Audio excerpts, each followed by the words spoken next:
Hey guys. This is part 4 of What If Naruto's was an Assassin's Creed. Hit like and subscribe if you like this one, and also please check the author in the description. Let's start. We are pain, that's all. We are God.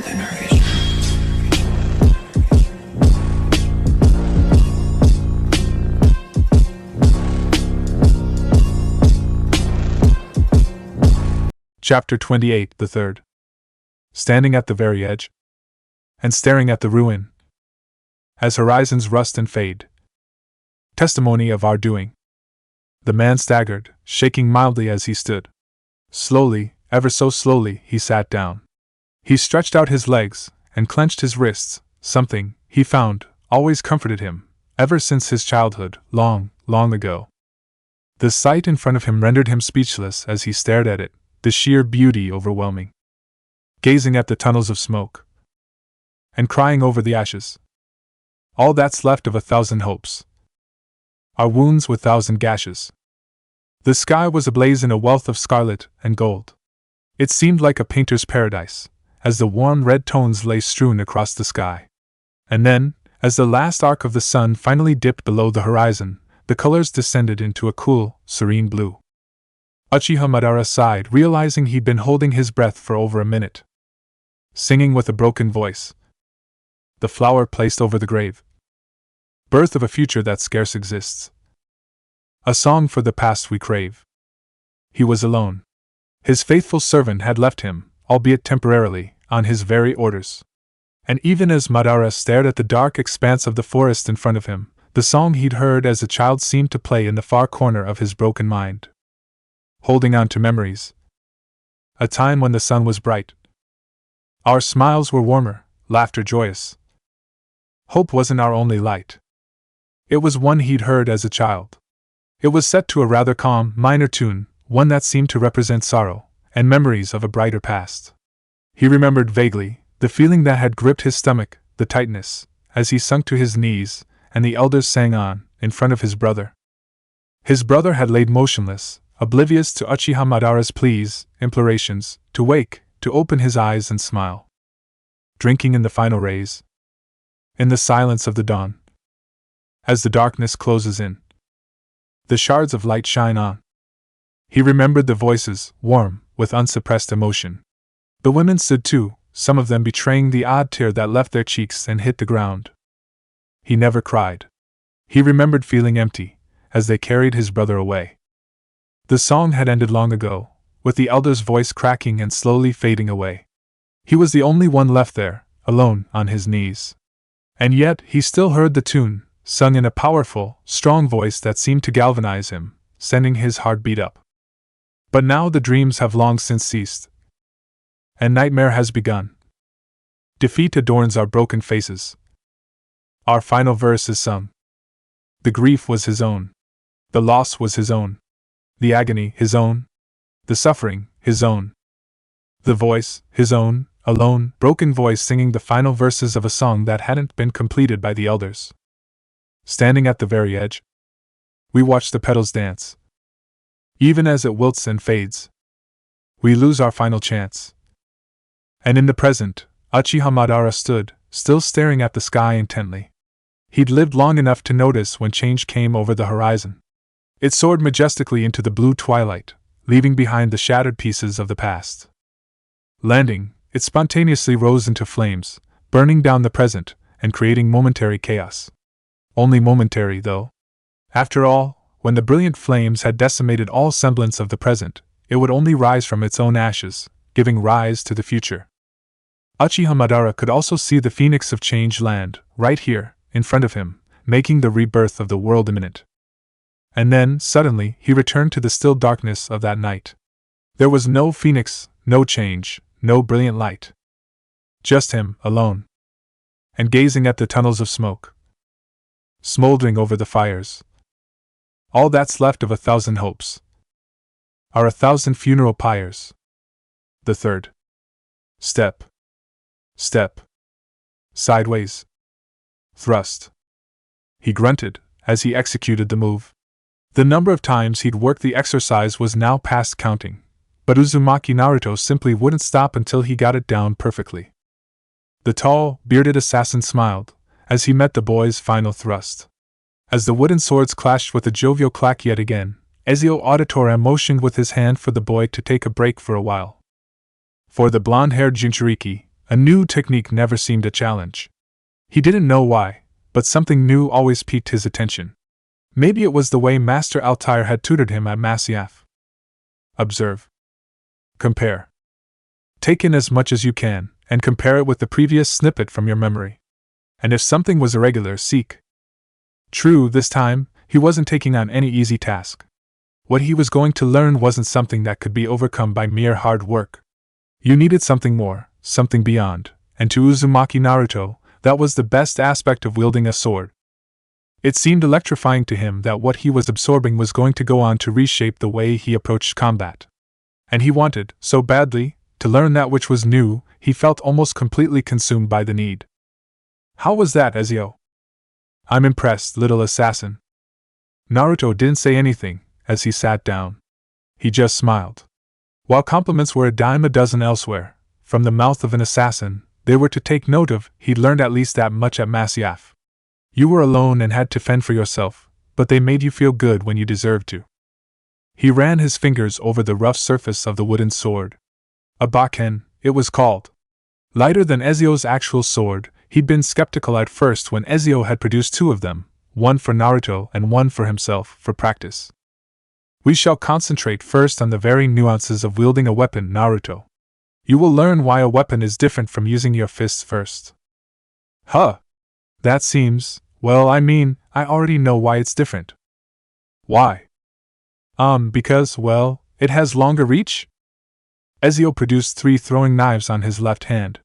Closing his right fist, he fitted them on the gaps between his fingers, such that Naruto could only see a small portion of the knives glinting in the early morning sunlight. He extended his fist quickly before Naruto's face, stopping just short of hitting him. There. Not much reach. Just like a closed fist. Except this will hurt more, I would venture. Naruto nodded, slightly scared. He got the point though. Weapons weren't really meant for simply giving someone extended reach. There were weapons that didn't even do that. That was what Ezio was telling him.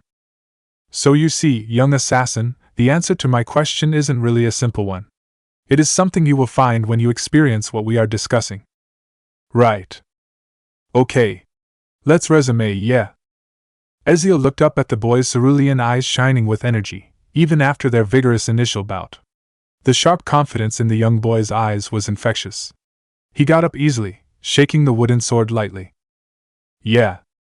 Naruto laughed at Ezio's attempt at his vocabulary, before moving forward. They were at it again. Naruto could remember spending countless hours at Masyaf, honing his body, stretching his stamina to its very limits, and repeating a sequence of movements over and over and over again, until they were but second nature to him. While sword-wielding was a far different art, he knew it required the same amount, if not more, of practice, so that one day, just as leaping off of a surface and onto another one was something he needn't think about while executing, this would be the same. Good, young assassin. Now try that sequence over. Yeah. He waited for Ezio's movement. Strafing left, he thrust decisively at Ezio's ribs, only to be readily blocked. Not pausing for a second, he thrust again and again, forcing Ezio to block continuously. And even as he did so, he could feel the dull, bittersweet ache creep up his arms. Soon. He turned, this time lashing lower. His movements, while easy to predict, had already gotten quicker, his muscle memory slowly sharpening. Even as the tempo of the clacks rose, Naruto knew he had to execute it now. It was well past an hour since the boy and the assassin had met that morning, and every time they took a small break, the pain that would develop in his joints during every bout would develop that much faster. Ezio had told him that this was nothing to worry about, just an indication that his physical self wasn't used yet to their new regime. The blonde-haired boy really looked forward to the day when he needn't worry about an ache at all, and could execute all his moves without cause for concern. Suddenly, he felt like laughing, as a strong sense of déjà vu hit him. The boy was taking deep, painful breaths as he clutched his sides. The clean, quiet evening air of Masyaf seemed to amplify the boy's quandary, as he stood under Altair ibn Lahad's silent gaze. Don't worry about the initial ache, Tefl, it is only a sign that your body will get better accustomed to your doing soon. Naruto had managed a smile amidst the breaths. I really look forward to the day it doesn't hurt at all, and, this stamina stuff is easy. And even as he allowed himself a smile, he decided that he needed to end it now. Inhaling sharply, he jumped, leaning forward, just as Ezio had told him to. And in the small time period when both his legs were off the ground, he brought his weapon crashing down, in an attempted blow at the assassin's neck. This will be the first of your basic lessons, Tefl. A jump. Huh? Say what? If you really mean to be an assassin one day, you must jump like one, let alone walk, sprint, and fight. So what's so great about jumping? I mean, I can do it right now. Can you? Without waiting for a reply, Master Altair simply jumped on the spot, and even to the untrained eyes of Uzumaki Naruto, it made all the difference in the world. This will be the first of your basic lessons, young assassin. What is it? This move. Even as you gain close quarters to an opponent, if you prove quick enough, this will serve ideally as the finishing blow. Cool. Show me. If you raise your sword and prepare yourself. Ezio was standing close to Naruto. Even as Naruto raised his sword, he couldn't have prepared, really. For a man his size to move so fluidly off the ground, Naruto was astounded, even as all he could do was watch as the tip of Ezio's bakken lay cold against the bare skin of his neck. Naruto lay on the ground, taking slow, deep breaths. Ezio was sitting upright next to him, munching on a sandwich made by the blonde.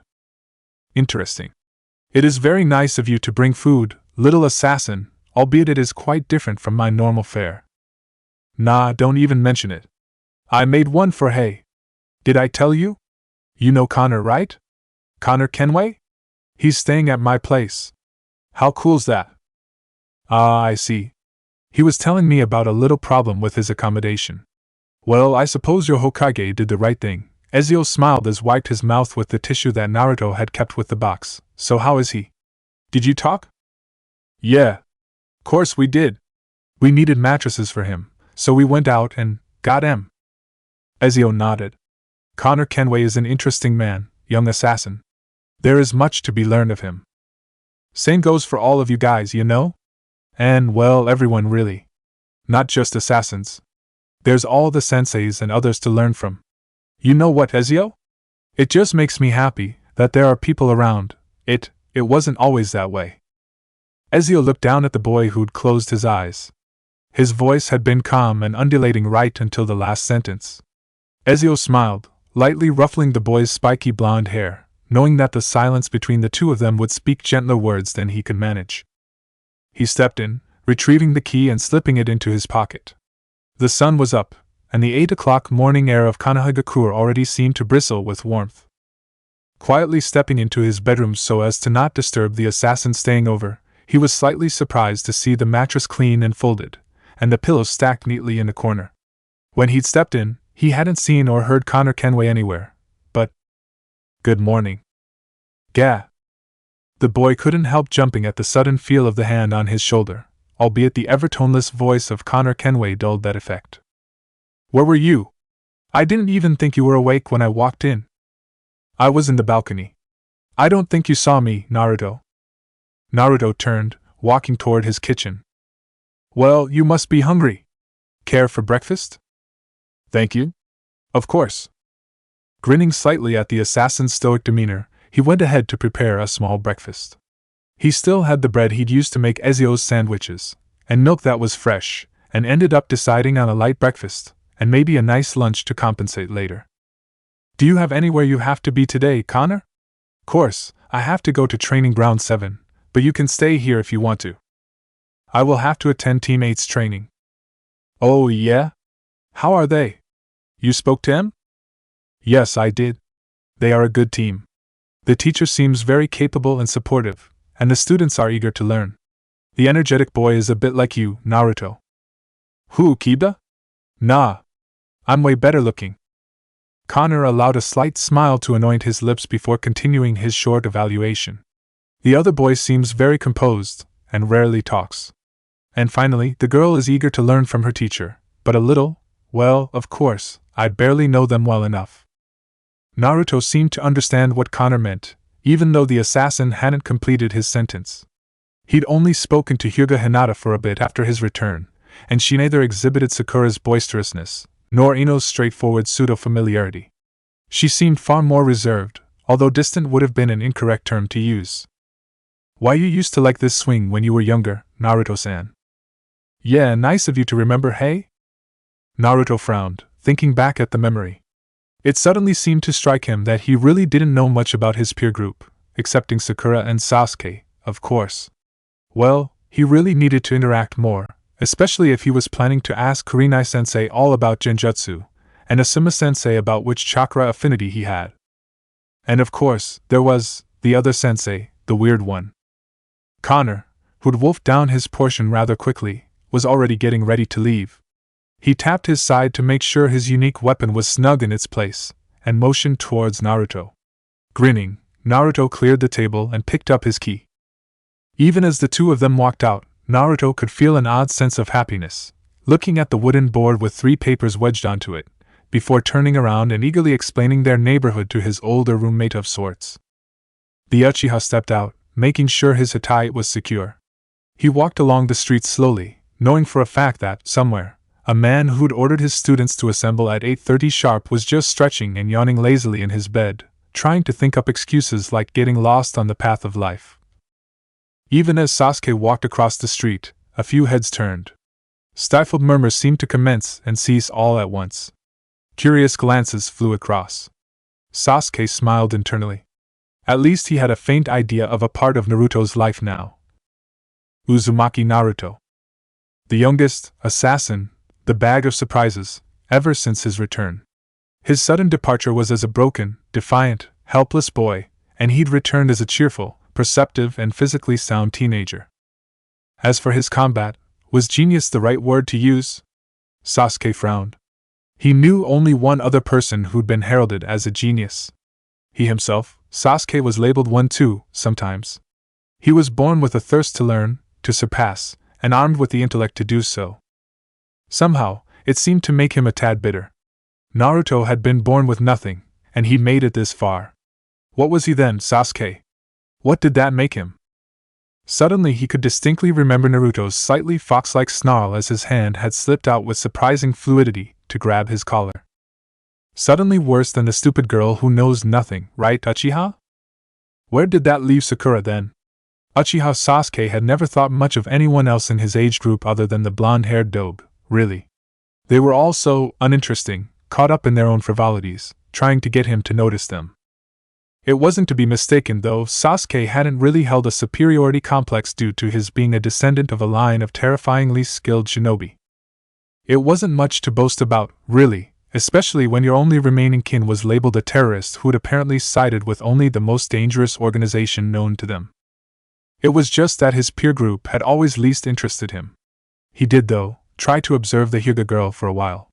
He remembered flashes of his father mentioning the Hyuga as their rivals, though it wasn't to be talked about publicly. He turned, walking towards the compound from where they could access the various training grounds. The girl, whose name was Hinata, apparently, proved a little more interesting than the rest. Even at a young age, her combat seemed refined, with a clarity that couldn't be associated with the others. Of course, the only other person with that trait was himself. The Hyuga Uchiha matchup was always fun at the academy, when Yumino Irika would instruct his students to watch clearly as the two of them engaged in a light spar. She had proven interesting, Sasuke had to admit, albeit for a short period. She wasn't someone he could talk freely to. In fact, they'd never exchanged words or gestures, apart from the formal bow, and arigato after the bout. She seemed colorless, and a little lost in her own world. By then, Uzumaki Naruto had long since left, and Uchiha Sasuke had confined himself to life at the academy. And then, the hostage had returned, seemingly. It seemed strange. He never thought he'd find himself excited at any point in time, let alone being excited about the idiot. And Uzumaki Naruto had proved to be every bit the surprise that his cerulean eyes and spiky blonde hair seemed to indicate. I don't want to be weak. I don't want to be pushed around by other people. I don't want to be told what to do. I want to decide, and stick by my decision. And that's your idea of strength, then? Doing what you please? You tell me, then, Naruto. Who do you think a strong person is? I don't know. One day, maybe, we'll find out together? Uchiha Sasuke looked up at the two people at Training Ground 7. Ezio Auditore stood, in the far corner. Sakura was jogging slowly in front of him. Ezio seemed to be talking to Sakura, but suddenly inclined his head at the boy, acknowledging him. Sakura, too, paused in the middle of her routine to give him a shy, half-hearted wave. If I'm gonna have to explain that to you, you're more of a prick than I think you are. For the first time since Team 7's union, Sasuke waved back. The radiant smile on Uzumaki Naruto's face as he made his way to their training grounds was hard to miss. Just before leaving, he'd almost forgotten that Connor had handed him a letter the last evening. He'd only seen the words "Little Spark" on it, in a neat scrawl, but that alone was enough to bring a smile to his face. There was only one person that called him that. He'd read the letter as he walked. It was a short one, to the point. Its words seemed to have been written with warmth, though it betrayed only a little affection, just so, exactly like Maria ibn Lahad. With a start, he'd realized that it had been so much time since he'd heard her taut, orotund voice cutting through the air. So much had happened after his return to Konoha, not giving him time to think back and relive those days at Masyaf, for if indeed he'd received the time for doing so, the master's wife would surely have been on his mind. Naruto had never thought about it that much, really. Master Altair had indeed taken him away to his own land, to have him trained as one of his own. Somehow, only sometimes had Naruto seen the father in his teacher, rather than the calm, elegant leader. On the other hand, Maria ibn Lahad had seemed to Naruto like a mother, or at least, how he imagined a mother would look upon her son. It had started with the smallest of conversations. Things like his diet, his behavior. In the initial days, when he still stayed at the master's house, she'd make it a point to sit in between Darim and himself, to make sure the two of them ate properly. She'd reprimand him for trying to leave things on the plate, and she'd ruffle his hair when he managed to finish. We had similar eyes. Naruto remembered the first time he looked into Maria's eyes. The light blue eyes, quite like his own, seemed to brim with emotion, even as she looked away and spoke to her husband about his arrival. It was quite unlike the master's, which were unreadable unless he otherwise wished. Naruto rearranged his expression forcefully as he walked into Training Ground 7, feeling for the piece of paper in his pocket. Even as he got ready for the rest of the day's practice, he couldn't help but miss the closest person he'd had as a mother. It was a curious thing, with Team 7. Nothing seemed to change. Every morning, the three of them would meet, along with Ezio. Sakura would start with stamina, Naruto and Sasuke would practice tree climbing. Kakashi was always there, watching them, letting slip a few hints to progress faster and better. Midway, they would each spend 5 minutes telling each other, Ezio and Kakashi-sensei, what they'd learned so far, what they'd researched, and what they wanted to be. Naruto would spend time alone with Ezio, endlessly repeating maneuvers. Sasuke still wasn't comfortable with holding lengthy conversations with Sakura, and Sakura would keep at her stamina training, even talking to Naruto about some of his training at Masyaf. And yet, so much seemed to change. I'm gonna learn proper chakra control, sensei. I have a large reserve, and I want to put a leash on it. Why here? I want you to teach me about the Sharingan. Everything. I will work on my chakra control until it surpasses Naruto's. I'll work on stamina, Kakashi-sensei. I also learned about Genjutsu. Could you teach us a bit about it? He walked into the cave. Even as he stood still, in front of the symphony of ethereal blue lights in front of him, the shadows cast on the wall seemed to dance gleefully. But now the dreams have long since ceased, and nightmare has begun. Defeat adorns our broken faces. Our final verse is sung. Wrong. The elders were wrong. All completely and hopelessly misguided, so easily swayed by loss. In the first birth lay Desmond Miles. He was broken. Madara had seen countless bodies, lying on the battlefield. No one would come to claim them. Sometimes, just sometimes, distraught wives and mothers would shatter at the sight of a man, and sink to the ground in unspeakable agony, and even as he watched them, he could still feel the chakra circuits in the body activated. It would take time for the circuits, too, to finally shut down. But Madara had never seen anything so devoid of life, as he stared at the man's corpse. And then, he turned towards his second. Cesare Borgia, he was called. Madara could read him as if he were alive and kicking, right in front of him. High cheekbones, a thin, royally carved face that could house all the vanity in the world and then some. Black hair that fell splayed across. Madara seemed to smile, looking at him. Somehow, he was reminded of himself, though he realized he was a man far above this scum's caliber, with ambitions that dwarfed even the most devious of Cesare Borgia's plan. And then, he turned slowly towards his third. And as the whispers paint the air, in hues of black and white, we kneel before the horizon. We watch the dying light. A powerful face, yet one that was lifeless. Many a wrinkle ran across a roughly hewn visage. Thick lips and mad, straggly hair. A strong, built body, dressed all in black. His name was carved under his berth, as the blue light illuminated his physique. He was lying on the berth, just as lifeless as the first and second, yet Uchiha Madara could not help marveling at the corpse. The corner of his lips stretched into the smallest of half-smiles as he sat in his elegant chair, one leg across the other, to observe the third. You spineless vermin. Now I see. So this is the final state of the great Uchiha clan then. Each and every last one of you cravens would whore your cunts out to Hashirama Senju, wouldn't you? He was breathing rapidly. No color seemed to rise to his cheeks, yet he was biting down on his lower lip, drawing blood. He trembled, with what emotion, he couldn't tell. He shivered, clawing at his face.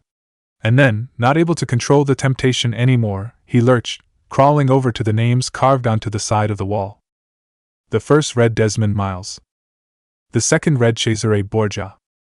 He caressed the wall as if it were a lover, running his hands across the 5 names written on it. And gazing at the tunnels of smoke, smoldering over the fires. All that's left of 1,000 hopes are 1,000 funeral pyres. The third name was roughly carved, and in the dull blue light, Madara thought it read Edward Thatch. Little spark. Long time, eh? I bet you haven't thought of me once, you little ruffian. All the same, we're missing you. Darum talks about you a lot to me, now that you've left. You kids were really close, huh? How's the great lord of the white-clad bungalows doing? Is he getting along well with your lot? Speaking of which, how are things there? Have you been mistreated at all? If you were, I'll tell Altair to pull his weight.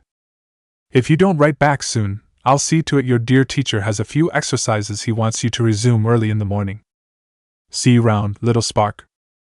You know, we'll be joining you, sooner rather than later. Chapter 29 Passage. She didn't respond. Not when she felt him touch her cheek. Not when she felt him lift it, by just a fraction. Not when she realized what was going to happen. Not when Madara brought his face forward, and not even when their lips touched. It could only have been for an instant, a momentary second of tranquility, and then gone, like a wisp of smoke. It could even have been for an eternity, stretching on and on, like the vast, endless ocean. Whatever it was, it didn't matter, really.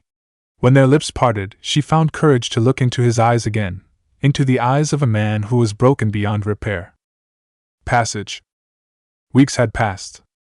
Sakura looked at the two of them with a smile. She'd improved by leaps and bounds over the course of training. She found that her muscles no longer seemed to hurt, even after hours of exercise. She could run faster, regulate her running, even. Ezio Auditore had proved to be an excellent blend of strict yet friendly, as her stamina had slowly shot up. She would no longer end up winded after their bouts. She found that she could go on for longer, expend more and more energy as time went on. Why, she'd surprised Sasuke-kun himself in a spar, when Kakashi-sensei had asked them to do so. While her sparring technique needed improvement, especially in accuracy, her stamina had helped her quite a bit. She'd never expected Sasuke to take it easy or anything, nevertheless, she'd blushed initially at the thought of the two of them sparring. Unfortunately, any such thoughts fled when Sasuke had spun and landed a blow on her thigh. The throbbing pain had brought her imagination crashing back to reality, showing her that she still had yet a ways to go. At the end of the bout, however, she could sense her teammate's deeper breath, the slight indications of exhaustion as his well-structured combat style seemed to move with a slight lag. That wasn't bad. He turned away at the end of the spar, eyes lingering on her for just a moment. Even as Kakashi-sensei and Ezio had clapped, Somewhere in the back of her mind, Sakura's slowly built-up confidence seemed to take a slight blow. Naruto had walked up to her, grinning widely, flashing a buoyant thumbs up. She'd smiled. What do you see in her? How do you? If I'm gonna have to explain that to you, you're more of a prick than I think you are. Thanks, Naruto. Nothing on you, though. Heh? What are you talking about? The amount you've improved is tremendous. Keep this up, you'll be leaving the two of us in the dust in no time. Sakura had concealed her disbelief as she'd punched him playfully. Yeah, right. Just look at you, Naruto. It was true. If Sakura's improvement could have been considered fast, Naruto's was something phenomenal. Saying that the blonde-haired boy had taken a liking to the sword was a gross understatement, in Sakura's opinion. He seemed live, eat and breathe swordplay. Every morning, he'd already be there, chatting with Ezio. He'd quickly complete Kakashi-sensei's training, and get back to his swordplay. Speaking of which, tree climbing had gotten a whole lot harder when the gray-haired sensei had popped up one morning with 3 sets of paper in hand. What, are we back at the academy again? Sasuke growled. Naruto looked doubtfully at the sheaf, as if it were a dangerous weapon. Quiet now, you three. You seem to have got the technique of tree climbing down so far. Now this will test that, and push you further. Remember, when you finish this, we'll be moving on to a new set of exercises, ones that are on another level. So, who's ready? The 3 of them perked up at the last bit of news. Chakra control exercises, at least the ones so far, tree climbing, was always a grind. And yet, the 3 students couldn't deny that there was always something exciting about feeling that layer between their feet and the bark. It always seemed to keep them going. While Sasuke seemed to have reached an appreciable level of control, Naruto seemed to do things differently. His approach of speed had lent him a different dimension to the exercise, one that Sasuke couldn't try to apply. He was, however, behind Sasuke in raw control, even if he was ahead in application. On the other hand, Sakura had really excelled, at least that much was evident. Her speed, traversing the tree longitudinally, had increased, and she seemed so sure-footed that to the 2 other genin, she might have been walking on land. So, sensei, what are they, the pieces of paper? Here you go. Oddly, Kakashi removed 2 papers from out of the sheaf and handed one each to Naruto and Sasuke. When Sakura looked at him quizzically, he just made the wait motion with his palm, nodding his head in a placating gesture. Meanwhile, Naruto was scratching his head, frowning at the sheet of paper. Sensei? What exactly? Shh, Naruto. I want you to read what is written on there, aloud. Okay? Here goes then. To sit in solemn silence in a dull, dark dock. In a pestilential prison, with a lifelong lock. Awaiting the sensation of a short, sharp shock. From a cheap and chippy chopper on a big black block. To sit in solemn silence in a dull, dark dock. In a pestilential prison, with a lifelong lock. Awaiting the sensation of a short, sharp shock. From a cheap and chippy chopper on a big black block. A dull, dark dock, a lifelong lock. A short, sharp shock, a big black block. To sit in solemn silence in a pestilential prison. And awaiting the sensation. From a cheap and chippy chopper on a big black block. Sakura couldn't help giggling at the boy's halting, broken reading of the words. She had to give him credit though, as tongue twisters went, she wasn't great. On the other hand, she was slowly starting to see what Kakashi-sensei was going for. Right. Now, Naruto, you have by tomorrow, to be able to walk up and down that tree while reciting that. Mind, you should have it memorized. A shocked silence seemed to meet the sensei's proposal. No way. No fu, no way in hell. This time, it was the Uchiha who spoke, while Naruto nodded in agreement. Sensei, you can't be serious. Talk about a pain in the... I almost forgot, Sasuke, could you read your bit out loud? The gray-haired man seemed unmoved by his student's outrage. Meanwhile, Sakura was a little surprised to see her crush look a little flustered.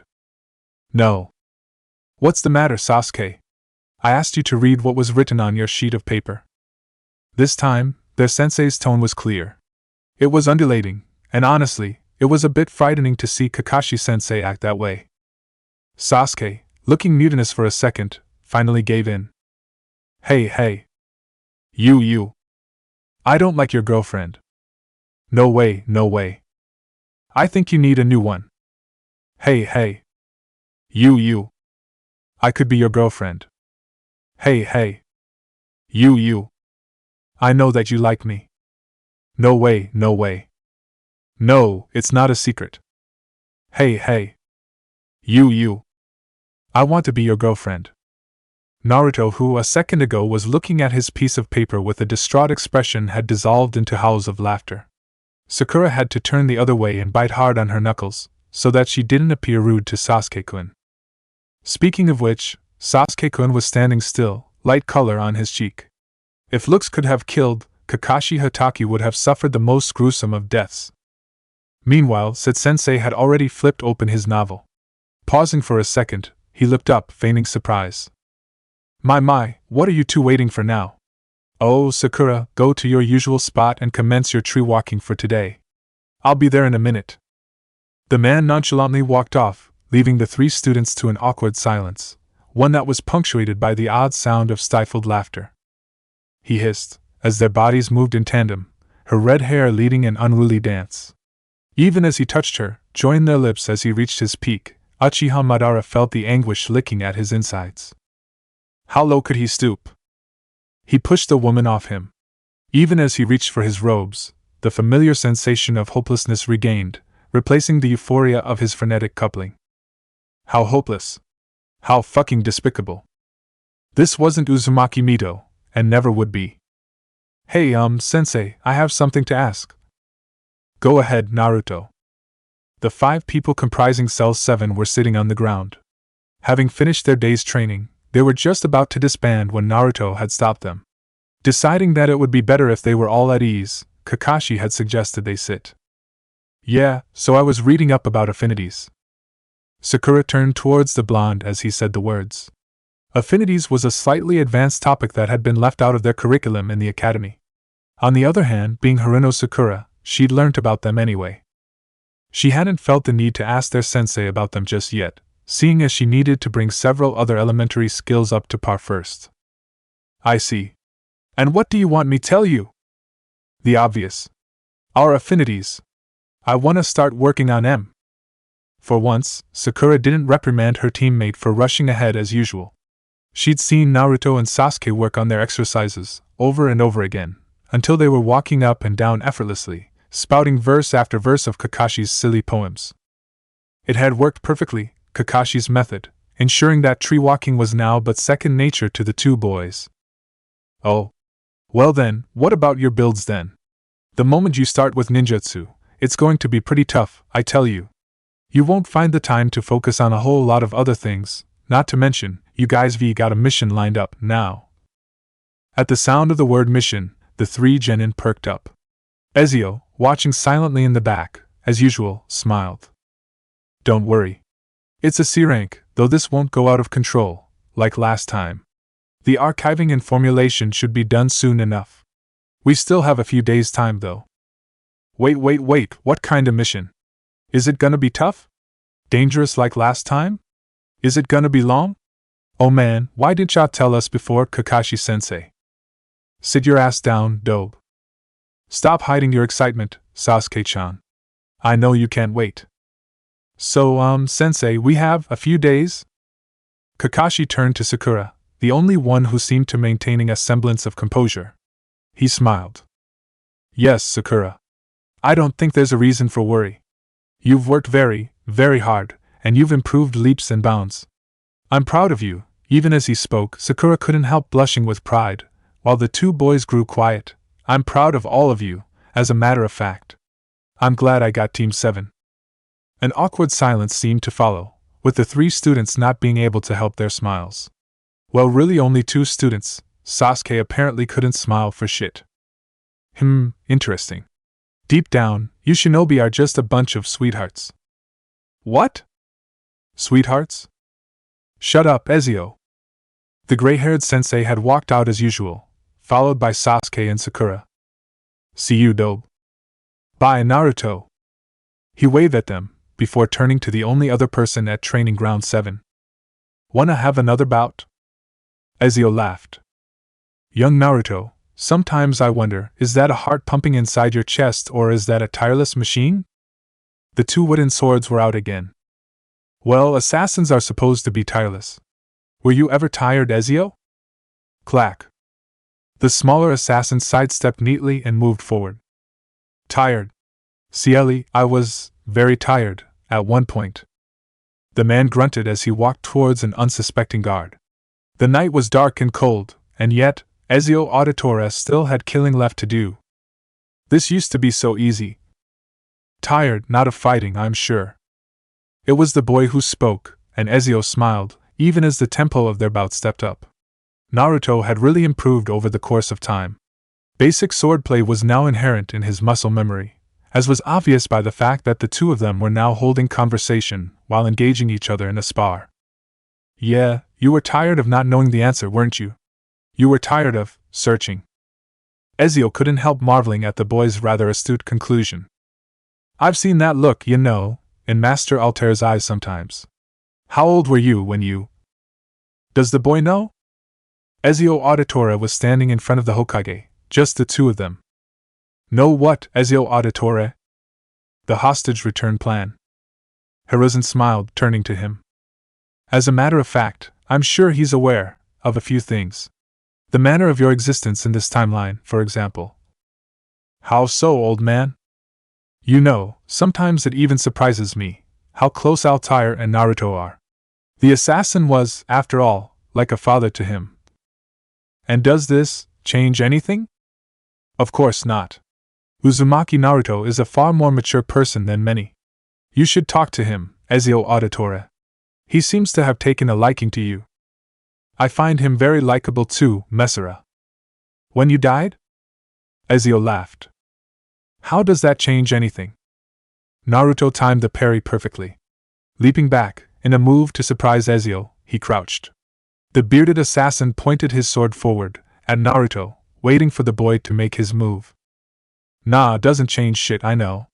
Just, I suppose you're really the mentor then, one of the greatest assassins that ever lived. So? Naruto laughed, before deciding to go for it. Inhaling slightly, he paused for a second before suddenly expelling chakra from his feet, and simultaneously moving forward. His body posture was perfect for the move, bent low, his head poised forward, eyes focused on his target. The angling of his legs and body, and the expelling of chakra all led to a single outcome, a blazing fast attack from the ground when Ezio least expected it. Aang! Crack! The Bakken in Ezio's hands snapped under the pressure, falling to the ground in two pieces. As Naruto grinned triumphantly, preparing for his final attack, Ezio Auditore readied himself. And even as Naruto closed in on the weaponless Ezio, things seemed to happen at surreal speed. Schnick! The tall assassin's palm struck the young boy firmly, inducing a loss in balance. Ezio Auditore was incredibly dexterous with the sword. His stamina and strength aside, his skill and accuracy were at astounding levels. But after all, one couldn't stay armed forever. Left weaponless, Ezio's lips curled into a smile as his left wrist moved forward, to deliver the killing blow. It is a good life we lead, brother. The best, may it never change. And may it never change us. Holy SSH. Schnick. And to Ezio's pleasant surprise, the two hidden blades scraped against each other for a second before separating. Naruto staggered backwards slowly, panting. Ezio's eyes were gleaming, his breath slightly deeper than it usually was. You have grown, young Naruto, even in the little time I have known you. As Naruto hit the ground with a bump, panting hard to regain his breath, Ezio walked over, dusting his robes gently. As he stood next to Naruto and helped him up, Naruto couldn't help the wide grin. That had worked better than he'd ever expected. The way his combat had strung together the different things he'd learned so far was pretty cool, if he didn't say so himself. You too, Ezio. You weren't all that bad. Ezio laughed, patting the blonde-haired little assassin. And suddenly the place was filled with claps. Well, well. The bond really is strong. The old man was right. Ezio and Naruto looked around, both equally surprised. Haytham Kenway was leaning against the tree, expressionless as usual, although his voice had an unexpected color to it. With a sudden swish, Edward dropped from above a tree, and Connor Kenway walked out from between the thickets with an apologetic look. I apologize for spying on you too.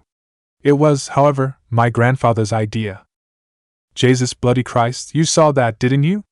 The boy isn't half bad, Haytham? He isn't, Haytham conceded, though not looking at Naruto. He's right, Naruto, Connor continued, that final move was very well done. You seem to have grasped what it means to wield a sword, at least. Suddenly, Naruto felt a little overwhelmed with all the praise. All he did was nod at them, smiling widely, even as they walked over, Edward giving Ezio a mock bow as he walked past. Ezio started walking too. Naruto walked a little behind them, still not believing a group of the most skilled assassins were nonchalantly talking about how good he was with the sword. The 4 assassins, meanwhile, had already walked ahead, Connor motioning for Naruto to follow. And what would you know about wielding a sword, Connor, when all you do is run around with that brute of a weapon? It's a tomahawk, father. And very effective at slicing Templar necks, you might have heard.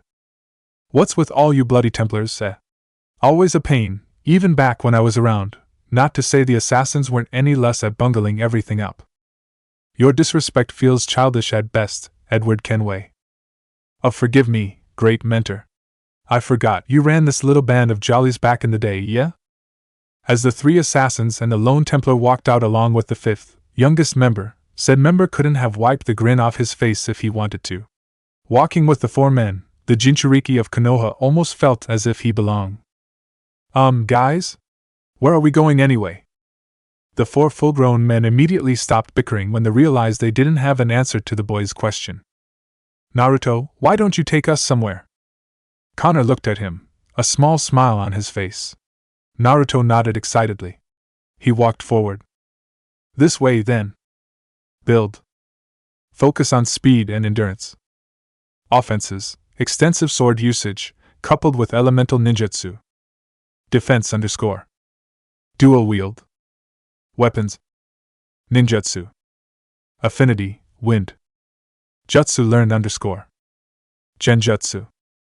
Well, I still haven't asked Kurenai-sensei about Genjutsu, damn, really need to get on with my shit.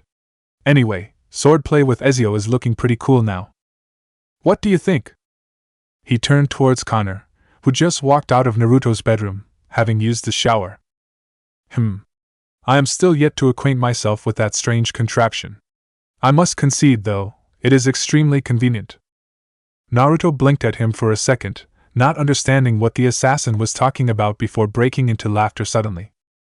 I wasn't talking about the shower. This. He pointed at the board. Connor Kenway walked over, casually massaging his wrists as he did so. As Naruto watched him observe the board carefully, he couldn't help but admire the assassin's quiet demeanor, and yet how it was intimidating. Very interesting, Naruto. Dual wielding, as a style, is not one that is conventionally used, though I do not know of this place's systems. Is your decision, by any chance, inspired by my grandfather? Yeah, I didn't know, I just found it pretty unique. Course, I haven't seen it in combat yet. But more because, well, I'm ambidextrous. The fact that both my arms are equally trained makes it a cool setup for the whole dual wielding thing. I see. They had returned from what Naruto had considered one of his best evenings out. When Connor had asked him, Naruto, to take them somewhere, there was but one place that got that certain honor. That evening, there were many laughs that were had as Connor did his very best to try to eat ramen without spilling it all over himself. Edward gave up and resorted to transferring the contents directly from cup to mouth, and Haytham still regarding the long noodles with a suspicious look. Ezio, meanwhile, had been the element of surprise by expertly completing his portion with nary a spill. Say, where's Master Altair? Away on some special mission for your Hokage, Edward said, vigorously trying to wipe off the sauce stains on his robes. Special mission? Funny, I'll ask him about it when he returns. Hey, Connor? Connor Kenway had already spread his mattresses and undone his weapon sash. Yes? You like it here? I find your house extremely pleasant, Naruto. There isn't anywhere I'd rather be staying. Thanks, that's awesome, but I meant the village. Connor paused, looking up. His hair was stained with ashes, his face coated with grime and tears. The little boy stared, his face ashen, his mouth wide open in a scream that was drowned by many others, as the last remains of his home burnt down. I don't think I have ever had a better home. Holy shit on AC4 Karura, he's back, Kisame no Dana. Morning at the Akatsuki base had gotten off to a noisy start when their youngest S-rank missing Nin, Deidara had come running in with a copy of some manga clutched in his hands, screaming random, unintelligible statements at Hoshigaki Kisame. The scorpion of the red sand looked up with a blank expression. Haiden, on the other hand, turned towards Itachi, rolling his eyes. Surprisingly, the two hadn't gotten into any more spats. Not this shit again. What is it now? Kisame no Dana. Where are you, HN? You gotta see this. It's fucking Aizen. What? Kisame came screeching into the hall, half dressed in his night clothes. Without caring that he was running semi-nude in front of several extremely dangerous psychopaths, Kisame rushed forward, grabbed the manga copy and started running around in ecstasy while screaming unintelligible things like, "He's back, the troll god's back." Itachi sighed, closing his eyes. My. Such boisterous temperaments, so early in the morning, what is the matter now? Conan walked by, a tray in her hands. Coffee? Thanks. Itachi took a cup, smiling at the lavender-haired woman. She walked away, towards Akasuna no Sasori to offer him too, apparently ignoring Haiden's "for me too." Itachi was immediately greeted with the familiar chuntering of Haiden. Fucking hell, I swear, she's really getting on my nerves. What fuck is her? Language? You shut your cunt, amo boy. But now I'm scared, Haiden-chan. What the fuck did you call me? Girls, please. Stop for a minute. And oh, I have to speak to you, Itachi-san. Haiden whistled, as Conan spoke, digging his elbows unpleasantly into Uchiha Itachi's ribs. Leave a few ladies for us, player. Itachi simply got up, ignoring the immaturity as usual. Even as he walked out, he could distinctly hear Deidara and Kisame about the latest chapter. He shook his head. It was times like these that made him question if he really was part of the Akatsuki, the most notorious organization in the world, what with all the manga fans, immature psychopaths, and not to mention extremely weird plant people. Yes. You wanted to talk? Conan walked out into the open. Itachi, as usual, walked out to his spot, a place where there was a rocky inclination, from the top of which you could see the view below for quite a distance.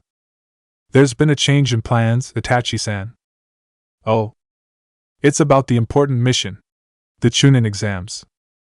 Itachi looked into her eyes, not giving away the slightest of visual clues that he was interested. She might as well have told him about the latest plot twist in Deidara's manga. What did it mean?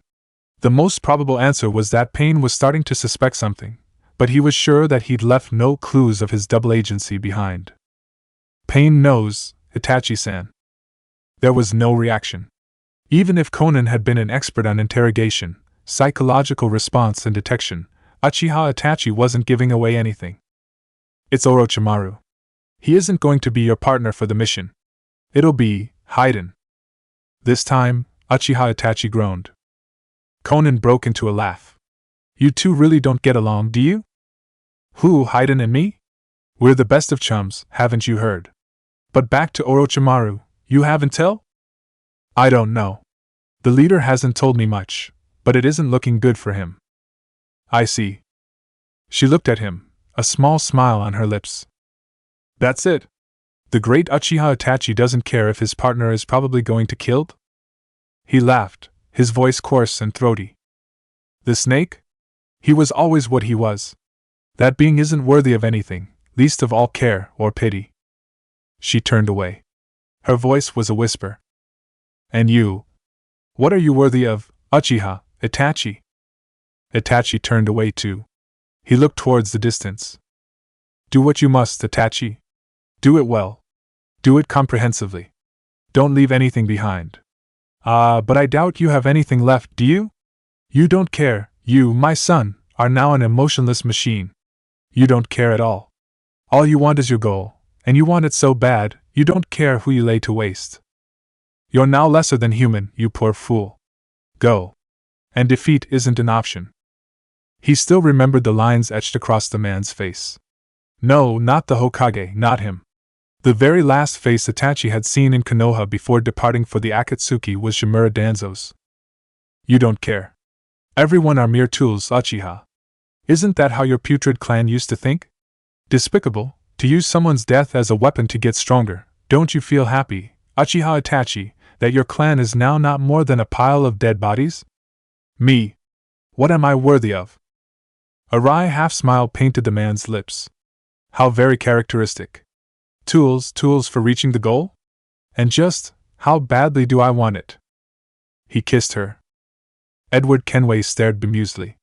The boy with the pineapple-styled hair was snoozing in the corner. The kid named Choji was sitting down next to him, armed with a bag of some crispy eatable. On the other hand, the blonde-haired girl was the only one who couldn't manage the exercise right.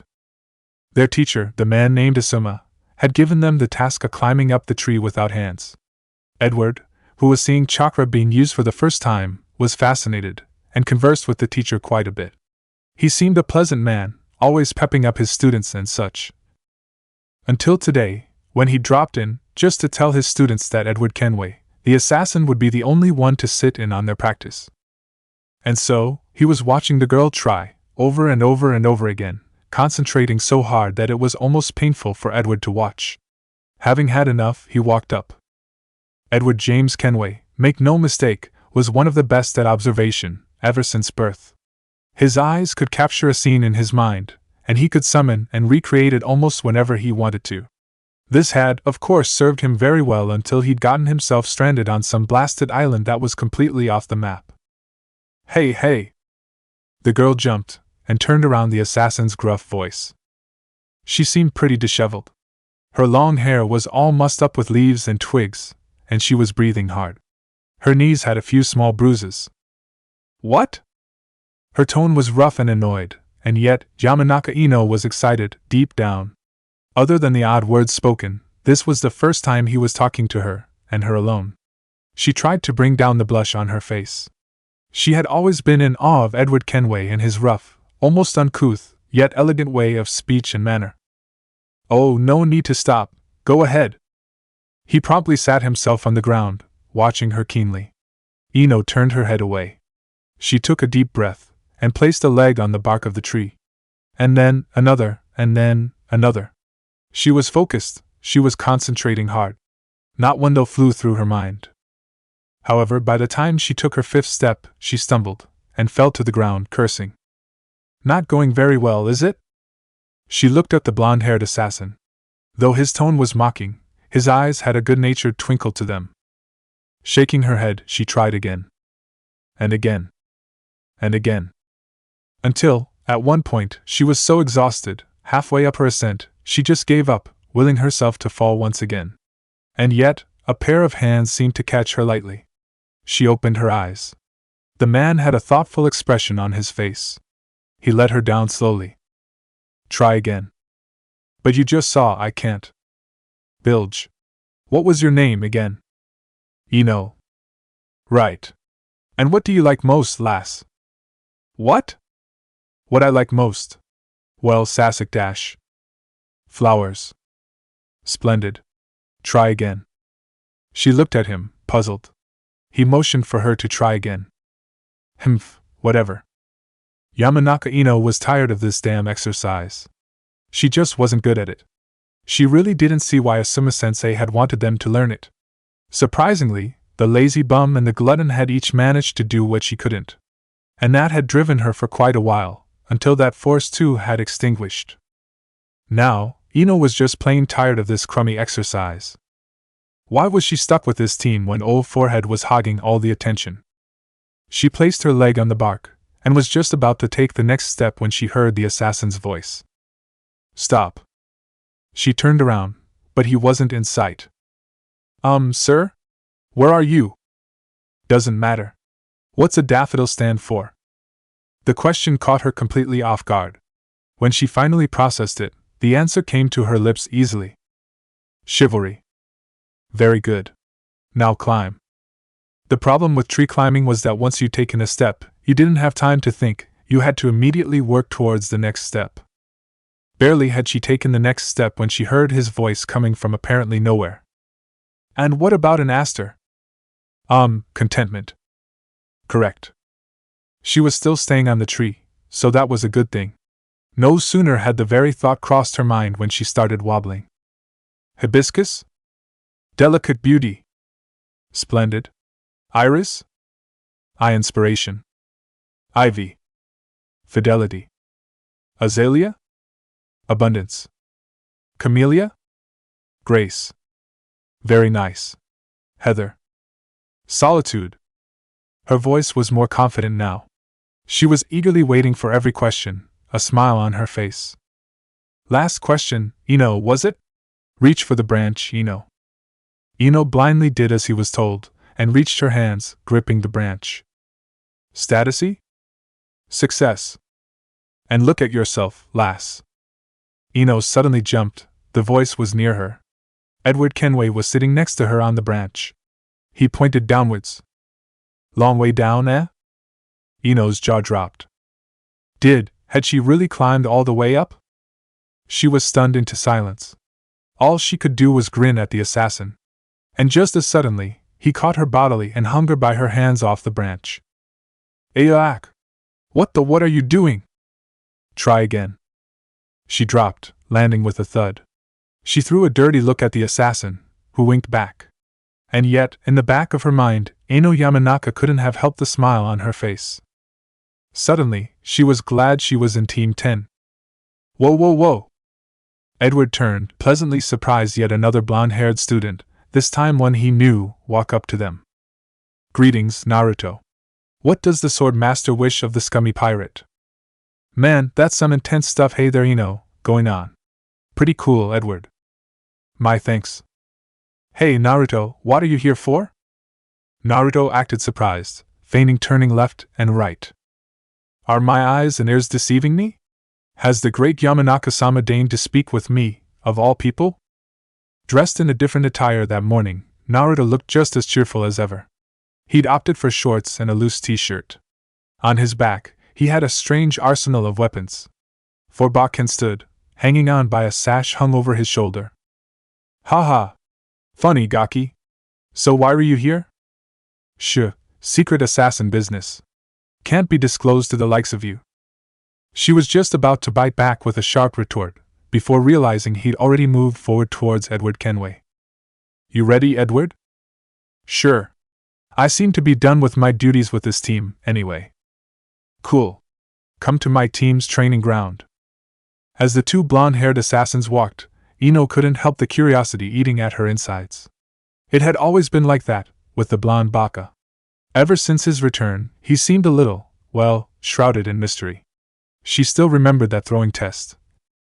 And then, she met him again at her mission, where the Hokage had asked them to take over from Team 7. Back then, he'd seemed quiet, and rather thoughtful, and for the first time she'd found herself not giving Sasuke-kun all her attention. Hey! I'm coming too. Edward looked back at her and smiled, nodding. Well, I'm honored, Naruto said in a high and mighty voice as he continued walking. Ino didn't reply for a first. She silently listened to the conversation the rest of the way to Training Ground 7. Billboard brow. Ino pig. Tooth fairy. That was Naruto, of course. Shut up, Naruto. The two of them were at it again, both nearly shooting sparks out of their eyes, vying for Sasuke's attention, while said center of attraction was shooting sparks at Naruto, presumably for bringing the blonde she-devil along. The noise, however, came to a halt when the four Bakken dropped to the ground, making a merry noise. So, as promised then? It was Edward who spoke, with a grin that looked startlingly similar to Naruto's own. Right. Here. He tossed two of the wooden swords to Edward. Ezio, sadly, wasn't around yet to see, although Naruto was sure the mentor would have enjoyed these exchanges. Ah, I see. Mock swords for mock assassins, eh? You're the mock assassin. I'm the real deal, believe it. Ino, Sakura, and Sasuke were all directing their attention towards them. For Naruto's two teammates, Naruto practicing his swordplay wasn't anything new. In fact, Sasuke had grown so accustomed to the sight of the Uzumaki practicing in the morning that he could even identify which pattern they were working on at that moment. On the other hand, it was all of their first time seeing Edward Kenway wield weapons. Ino's eyes were wide with comprehension. Wait, Naruto, you're doing kenjutsu? Isn't that, like, really hard? You need to be way better. To her chagrin, it was Sakura who'd shush at her. You haven't seen him yet, Ino pig. He's pretty good. Wait, really? I'm serious. In fact, she reduced her voice to the merest of whispers, I think he could beat Sasuke-kun. No. You watch. Meanwhile, Edward was giving his swords a few swings while Naruto watched interestedly. When Edward had warmed up enough, he pointed one of the swords at Naruto while he scratched his thigh with the other. Dressed in spruce robes that once belonged to an unfortunate man named Duncan Walpole, with his usual gun holsters mounted on the leather holder placed conveniently on his chest, Edward Kenway made for an energetic sight, tall, hair the color of clean sand and eyes that sang a shanty all on their own. One sword first, devil. We'll see what you can do with a single sword, yeah? Sure. You asked for it. His rough voice cut through the silence. The day had begun, and how? As Naruto dropped low, and prepared for Ezio's first attack pattern, the near-vulpine smile on his face was one of raw happiness. Hiruzen Sarutobi stared out at the bright morning sky. Yet another day had broken at the village he had vowed to protect, with his life, if need be. So far, all according to plan, then? The assassin named Altair was standing next to him. So far, yes. According to plan. And what was that quaint name you gave it again, Sarutobi? The assassin chortled, a rare sight. I didn't happen to name it. This plan has been laid down for generations, for when an oppressor powerful enough rises, the hostage return plan. How strange, the hostage return plan, why so? Simply because I took the boy away, only to have him return to your ranks of shinobi again. Remember, Sarutobi, he's still one of us. A laugh escaped the old man's lips. My friend, it all starts with the hostage return, and one day, it will end there too. Chapter 31, The Temple of Fire, Gateway. Terror. Fear is said to be the most primitive emotion. It is a fuel like no other, capable of immense destruction, unimaginably powerful. Uchiha Obito had never known fear. Not when he'd thrown himself forward, pushing the gray-haired boy out of harm's way. Not in that inkling of a second, when he turned, and the realization that pain would come crashing down along with that rock struck him. Not as he lay there, long after the boy and his female companion had walked away. He lay still, silent, as the pain stole over him. It wasn't a fairy tale death. It wasn't as if he'd died peacefully, and the pain had slowly ebbed away to be replaced by nothingness. No, the pain was always there, unending, constant, ceaseless agony.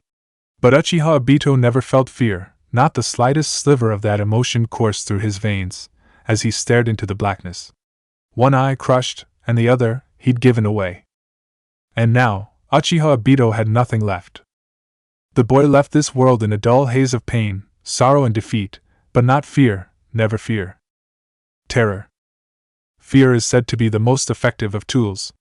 It is a fuel like no other, no spark such as fear could have fed his flame, he knew. Hatake Kakashi had known fear, firsthand.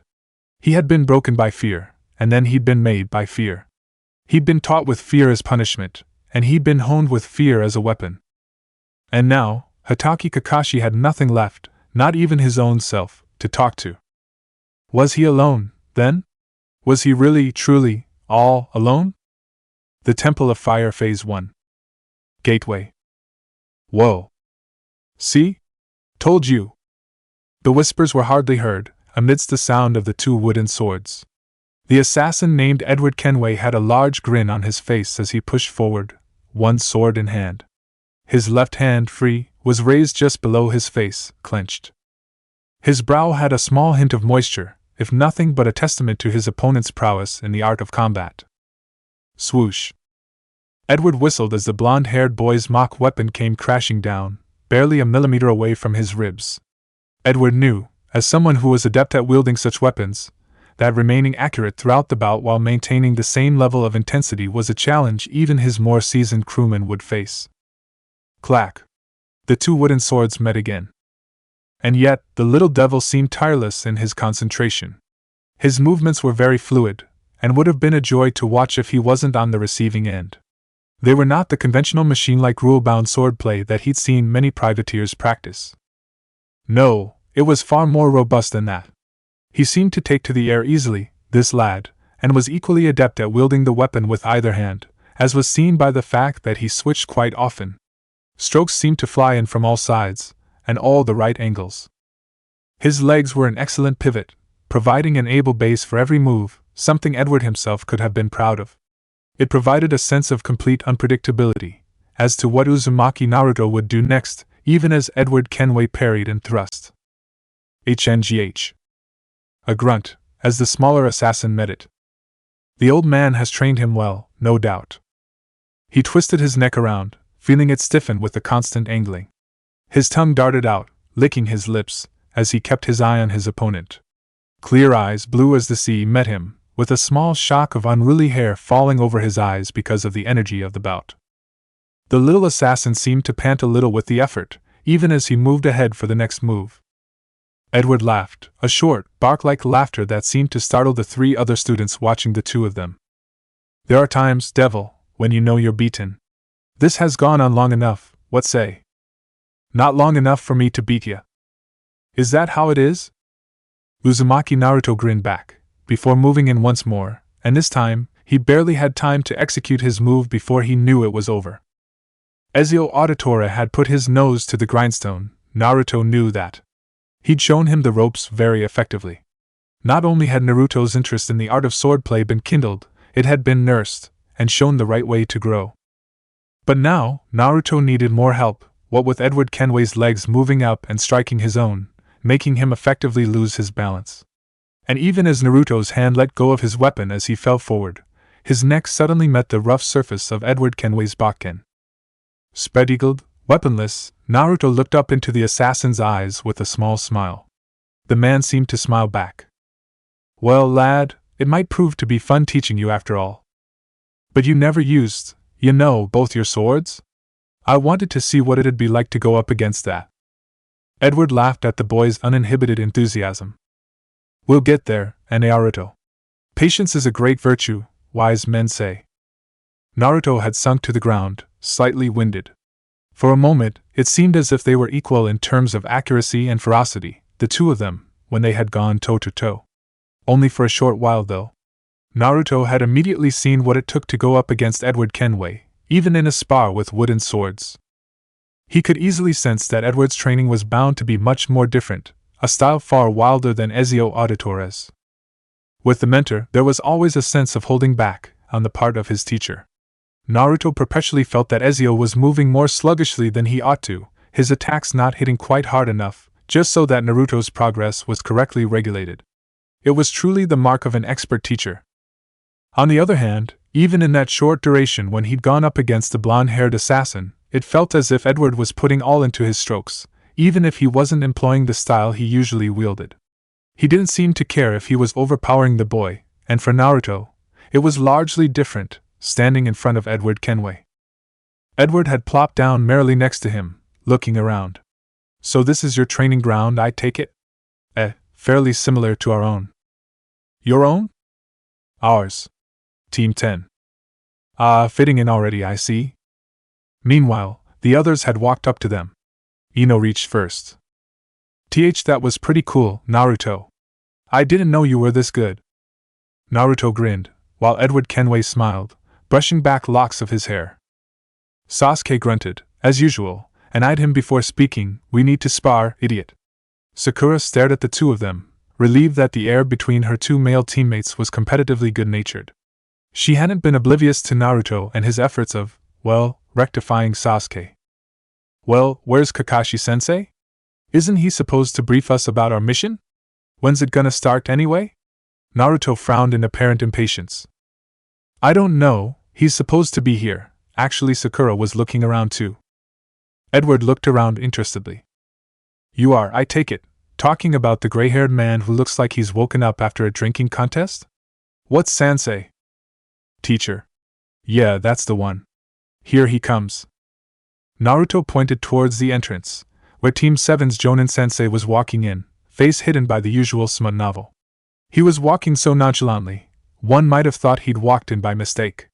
While Team 7 were used to their sensei's antics, Ino and Edward apparently were not, judging by their stares. A few hours ago. C rank again, Hokage-sama? Correct. In fact, could as well be a pseudo-B rank. The gray-haired man said nothing, obviously waiting for the Sandaime to add on to his statement. There had to be a reason for giving Team 7 a B-rank mission, after their previous big mission had ended in a, well, fiasco wasn't the most accurate word, but it would suffice. On the other hand, there also had to be a reason for Sarutobi Asuma to standing next to them, disinterestedly scratching his beard. A pseudo-B rank then, Kakashi. This time, you'll be having Asuma and his team on the mission too. Pay will be equal to a B rank, but split by the two teams, is that clear? Also, yes, Ezio Auditore will stay back at Konoha. I have something else for him and Altair in mind. Please tell your students the same, Kakashi. Hey Dad, could you say that part again? I wasn't paying attention.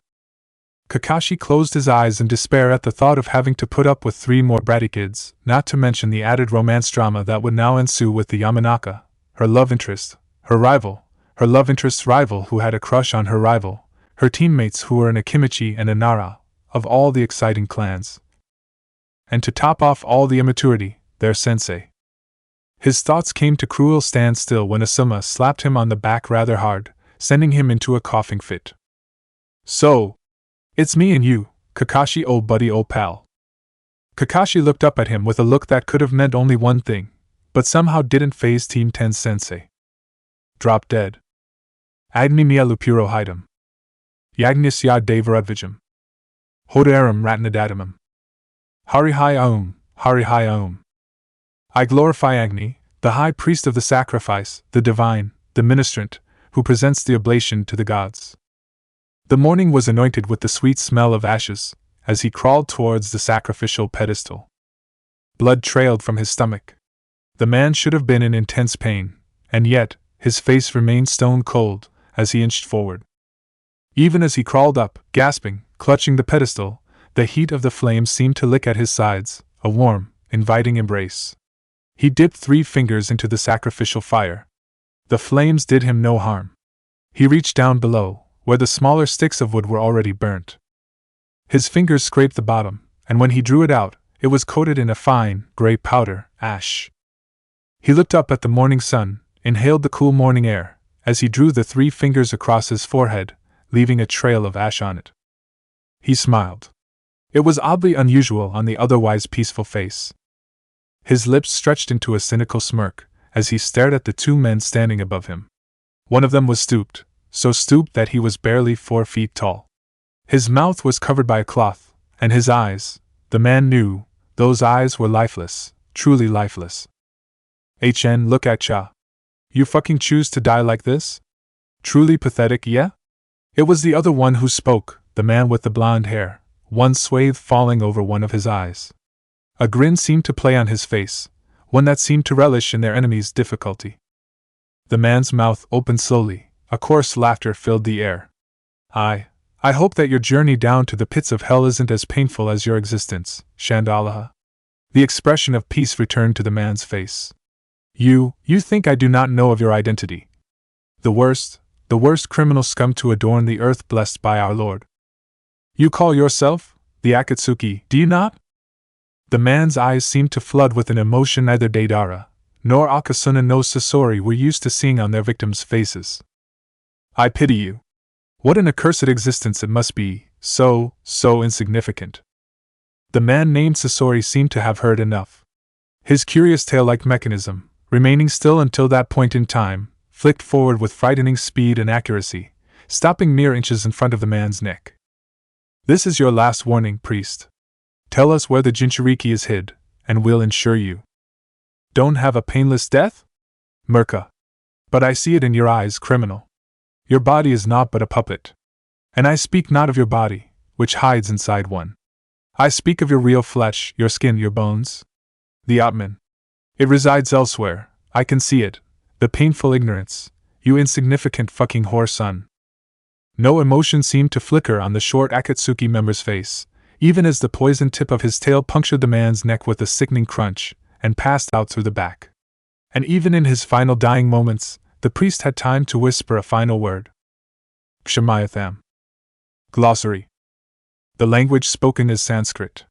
The first 4 lines of this segment are the first lines of the Rig Veda, said to be one of the oldest religious texts. Shandalaha untouchable, despicable. Someone considered the lowest of the low. Murka fool. Kshamayutham forgive me. They were deep within the forest. Yet, even from within the thick tree cover, you could spy the temple of fire in the far distance, a serene presence on top of the hillock. The blonde-haired criminal spat. "HN, you had to kill him, didn't you? We could have wormed the information out of him, Sasori no Dana, if you hadn't gotten so uptight about him insulting you." The seemingly stooped, old man looked up at his partner contemptuously, before dragging the broken priest's body and depositing it in the corner. "You fool."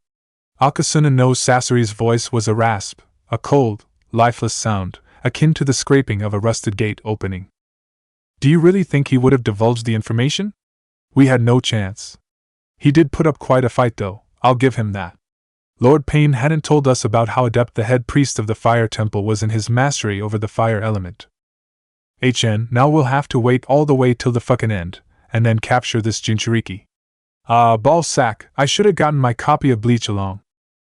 Sasori didn't care to look back at the youngest S-rank criminal in the organization. This wasn't his first mission, but he was starting to get on his nerves, and their leader wouldn't stand it if he killed him off.